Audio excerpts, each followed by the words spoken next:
साथियों, आज व्यक्तिगत अनुभव के ऊपर एक वीडियो बनाना चाहता हूं। आप विचार सुनिएगा और कमेंट जरूर करिएगा कि जो मैं कह रहा हूं वो उसमें कोई सच्चाई है या बिल्कुल झूठ है। अभी ऑपरेशन सिंदूर हुआ 6 से 7 6 की रात से लेकर 10 तारीख तक हुआ, उसके बाद हुआ। ये मैं तकरीबन बता रहा हूं 14-15 मई के आसपास की बात बता रहा हूं, आज से लगभग 10 दिन पहले। सोशल मीडिया फेसबुक पे मेरी फ्रेंड लिस्ट में कुछ यंग लड़के हैं, 25-30 साल के। मैंने देखा वो हर वक्त जातिवाद की बात करते, जातिवाद, जिसकी संख्या जितनी भारी उसकी हिस्सेदारी, और उनकी लगातार जो पोस्ट होती थी वो सिवाय जातिवाद के और कुछ होती ही नहीं थी। और उनके उससे पता लगा कि निठल्ले टाइप के हैं, काम वाम कुछ नहीं करते हैं, कोई स्किल नहीं है, कोई प्रोफेशनल नहीं है, बस इनको किसी तरीके से हर चीज में भागीदारी चाहिए, नौकरी मिल जानी चाहिए, नेतागिरी भी हो जानी चाहिए, उस टाइप के लोग हैं। तो मैंने सोचा इस बीच में, चूंकि ऑपरेशन सिंदूर से उपजा एक राष्ट्रवाद पूरे देश को बांध रहा था, मेरी भी हमेशा कोशिश रहती है लोगों को बांधने की, एकजुट करने की, हिंदुओं को एकजुट करने की, जातिवाद से परे हिंदू एक हो। भगवान ने हम सबको 2 पैर 2 हाथ 1 दिमाग दिया है साथियों। मैंने देखा है कि झोपड़ी में बगैर आरक्षण के बच्चा आईएएस सेलेक्ट हो रहा है, डॉक्टर सेलेक्ट हो रहा है, इंजीनियर सेलेक्ट हो रहा है, आईआईटी सेलेक्ट हो रहा है। और मैंने देखा कि अमीर जादों के वहां, बड़े बड़े लोगों के वहां जो नल्ले किस्म के लड़के पैदा हो रहे हैं। तो इसका सीधा सा निष्कर्ष यह है कि जो बच्चा, जो परिवार, जो मेहनत करता है वो आगे निकलता है। लेकिन हमारे समाज में आजकल वर्तमान में कोई एक नई पीढ़ी आ गई है, एक वर्ग आ गया है जो सिवाय जातिवाद के और कोई बात नहीं करता है। मैं यहां पे आरक्षण की खिलाफत नहीं कर रहा हूं, बहुत दबे कुचले लोग हैं, उनको आरक्षण मिले कोई दिक्कत नहीं है। लेकिन मैं उन लोगों को देख रहा हूं जो कार पे चल रहे हैं, स्कूटर पे, मोटरसाइकिल पे चल रहे हैं, सोशल मीडिया पे गालियां बक रहे हैं मंत्रियों को, अपने प्रधानमंत्री, मुख्यमंत्री, सबको गालियां बक रहे हैं। वो गाली बकते हुए बस यही बात करते हैं सिर्फ जातिवाद की। तो मैंने सोचा कि शायद ऑपरेशन सिंदूर के बाद ये लोग थोड़ा सुधर गए होंगे, एकजुट होंगे, लेकिन मेरी गलतफहमी थी, कतई नहीं सुधरे थे। उस बीच में जब हम लोग बात कर रहे थे पाकिस्तान पे अटैक की, एकजुट होकर अपने सैनिकों के शौर्य पर गर्व कर रहे थे, कुछ हम भी कंट्रीब्यूट करने की कोशिश कर रहे थे, उस समय ये 25-30 साल के लड़के जातिवाद के कि फलाने आईएएस के इंटरव्यू में, भाई साहब ये जो है, जो हमारी जात के लोग हैं उनको इंटरव्यू में कम नंबर दिए गए, फलाने इसमें ये देखिए, ये इतने डॉक्टरी में इतने ब्राह्मण हैं, इतने ठाकुर हैं, इतने वो हैं, और देखिए हमारी जात का कोई नहीं। ऐसे ही एक पोस्ट थी। तो मैंने कहा भाई देखो, एक बात बताओ कि जो ये कंपटीशन होता है तो इसमें तो रोल नंबर होता है, बाद में कॉपियों पे कोड नंबर डाल दिया जाता है, तब ये कॉपी चेक होती है। यानी कि जो कॉपियां चेक होती हैं उनमें से उसको ये तक नहीं मालूम होता है कि कैंडिडेट का नाम क्या होगा, उसका एरिया क्या होगा। तो भाई जो जो रिजल्ट आएगा, जो जो सेलेक्ट हुआ है वही तो होगा। तो तुम्हारा ये कहना कि किसी ने ऐसा कर दिया तो ये तो बिल्कुल गलत है। इस पे चुप हुए थोड़ा सा, लेकिन कहने देखिए साहब आईएएस के इंटरव्यू में, और भाई साहब ये कर दिया, देखिए आपको मैंने टेबल दिखा दी। तो मैंने कहा भाई देखो ऐसा है, आईएएस का जो इंटरव्यू होता है वो एक एग्जाम होता है, उसमें पर्सनालिटी देखी जाती है, जिसकी जैसी पर्सनालिटी होगी उसके हिसाब से मार्क्स दिए जाते हैं। वो बड़ी क्लिष्ट प्रक्रिया होती है, एक बोर्ड बैठता है, वो नंबर देता है। ऐसे नहीं होता है, अरे ये कोई बात थोड़े ना हुई कि भाई साहब इस जात को कम मिले, उस जात को ज्यादा मिले। हमने कहा भैया उसके पहले जो मशीन से हो रहा था, कंप्यूटर से हो रहा था, उस पर तो तुम कमेंट नहीं कर रहे हो, तो उसमें तो कोड्स थे, पता ही नहीं चला, उसमें क्यों तुम्हारे नंबर कम आए? फिर उसका जवाब नहीं। फिर मैंने समझाया कि इस समय देश एक ऐसे दौर से गुजर रहा है कि आपको ये बात नहीं करनी चाहिए। पहलगांव में तुमने देखा कि धर्म पूछ के मारा गया, तुम्हारी जात पूछ के नहीं मारा गया कि तुम यादव हो कि कुर्मी हो कि तुम दलित हो कि तुम क्या हो। तो इस पर चुप्पी।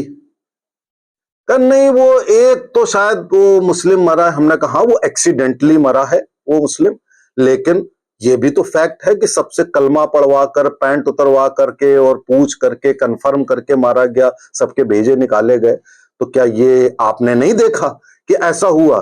तो इसलिए आपको क्या एकजुट नहीं होना चाहिए? फिर मैंने कहा अच्छा एक बात बताओ भाई, तुमने मेरा सरनेम तो पढ़ ही लिया होगा अब तक, मेरी क्या जात होगी?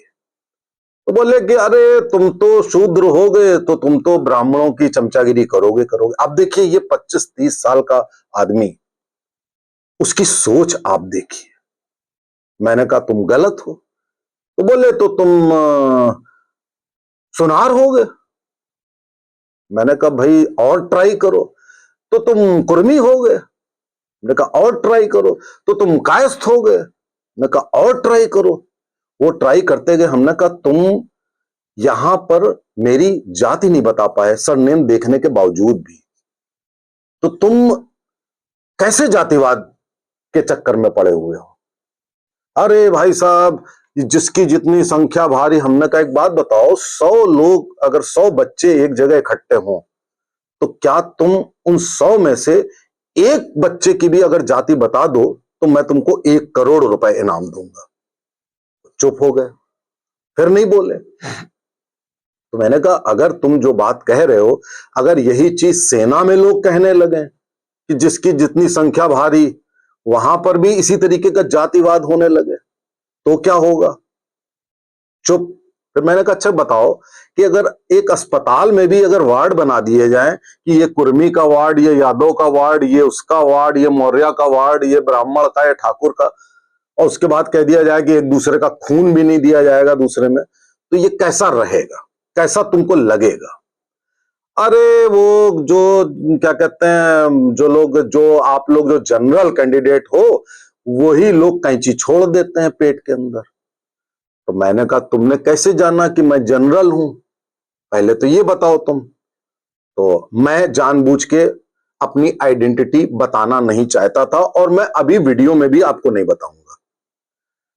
तो कहने लगे कि अरे तो अगर उसमें भी हो जाएगा तो क्या बुराई है? आप देखिए 25-30 साल के लड़के की सोच। अंत में मैंने कहा कि अच्छा एक बात बताओ कि जब तुम बहुत बीमार हो, बड़ा सख्त बीमार हो, और 1 घंटे में कुछ स्पेशल इलाज करके तुम्हें या तुम्हारे सबसे प्रिय व्यक्ति को बचाया जा सके, तो उस समय तुम अच्छे डॉक्टर, अच्छे अस्पताल को ढूंढोगे या अपनी जाति के डॉक्टर या अपनी जाति के अस्पताल को ढूंढोगे? अब यहां वो फंस गया। मैंने फिर कहा कि अगर तुम्हारे अंदर जरा सी भी मर्दानगी है, तो जिस समय बिल्कुल अंतिम क्षण हो और ये हो कि तुम बच सकते हो जरा से इंटरवेंशन से, और उस समय तुम अपनी जाति के आदमी को ढूंढो, उसके गले लग जाओ, जाके उसके लिपट जाओ उसके जाके। क्या ऐसा करोगे तुम? अब वो निरुत्तर था। फिर मैंने उसको समझाना शुरू किया कि भाई देखो, सड़क पर एक स्वीपर, पानी के बताशे का ठेला, मैं आपको बताऊं लखनऊ में 70 to 80% पानी के बताशे के ठेले स्वीपर्स के हैं। वो पानी के बताशे खिलाते हैं और गाड़ियों से लोग उतरते हैं, पानी के बताशे खाते हैं, कोई किसी की जात नहीं पूछता। किसी रेस्टोरेंट में जाते हो, सड़क के ठेले पे जाते हो, सब चीज खाते हो, कोई किसी की जात नहीं पूछता। भीड़ में जाते हो, सार्वजनिक स्थल पे जाते हो, शादियों में जाते हो, कहीं भी जाते हो, कोई किसी की जात नहीं पूछता। स्कूलों तक में नहीं पूछा जाता है, जब तक कि तुमको आरक्षण ना देना हो तब तक कोई किसी की जात नहीं पूछता। तो तुम ये जातिवाद का ढिंडोरा पीट करके देश को अस्थिर क्यों बनाना चाहते हो? क्योंकि तुम्हारे एटीट्यूड के कारण एकजुट नहीं हो पा रहा है ये देश। 2014 में मोदी जी को हर जात ने वोट दिए थे, तब हमारी बीजेपी पार्टी जातिवाद नहीं करती थी। अब करने लगी थोड़ा थोड़ा। मैं अपनी भी आलोचना करता हूं, क्यों करने लगी? क्योंकि बिल्कुल अपरिहार्य हो चुका है एक सरनेम के पीछे। अब मैं यहां बैठा हूं, आप में से कोई भी जना मेरी, जो मुझे नहीं जानता है, वो मेरी जात बता के दिखा दे, दिखा भर दे, मैं इनाम दूंगा। तो ये जो एक सरनेम होता है, उस सरनेम के पीछे की यादव जुड़ा है, तो वो भी यादव, आपका उससे परिचय नहीं है, वो आपको कोई कंसेशन नहीं देगा, डिस्काउंट नहीं देगा, आपको प्रेफरेंस नहीं देगा, लेकिन सरनेम है। उस सरनेम के चक्कर में आप उसी तरीके से वैसे ही जातिवादी नेता को चुन रहे हो, वही जातिवाद आप हर जगह फैलाने की कोशिश करते हो। तो साथियों, मैं ये जो अपना व्यक्तिगत अनुभव, मेरी जो वार्ता हुई एक 25-30 साल के लड़के से, मैंने बाद में उससे कहा, तुम एक यंग आदमी, तुम्हारी सोच अगर ऐसी है, तुम अपने बच्चों को क्या बनाओगे? तुम एक सरनेम के पीछे कि ये इतने, ये इतने, ये उतने, तुम मेरे पास हो, मैं तुम्हें दिखाऊं कि टॉप पोजीशन पे दलित है, टॉप पोजीशन पे स्वीपर पे ब्राह्मण भी है, मोची में तुम्हें कायस्थ मिल जाएंगे, बनिए मिल जाएंगे। ऐसा कुछ नहीं है वर्तमान में, और तुम एक सरनेम के पीछे देश को पीछे ले जा रहे हो। लानत है। साथियों, मैं ये उदाहरण आपको सिर्फ इसलिए बता रहा हूं, आप फेसबुक पे आप देखिए 15 से 20% पोस्ट इसी जातवाद को लेकर है। आप उनसे बात करेंगे तो वो आपको ऐसी ऐसी गालियां देंगे कि पूछिए। ऐसे समय पे देंगे जब आपकी सेना वहां लड़ रही हो, आप as a India, as a nation अपने एनिमी से लड़ रहे हो, उस समय ये यंग जनरेशन वाले लोग जो कुछ नहीं जानते, कुछ नहीं करते, प्रोफेशनल्स भी नहीं है, वो इस तरीके की नैरेटिव सोशल मीडिया पे पोस्ट करते हैं। देखिएगा, बताइएगा, चिंतन मनन करिएगा। नमस्ते, जय हिंद, जय भारत।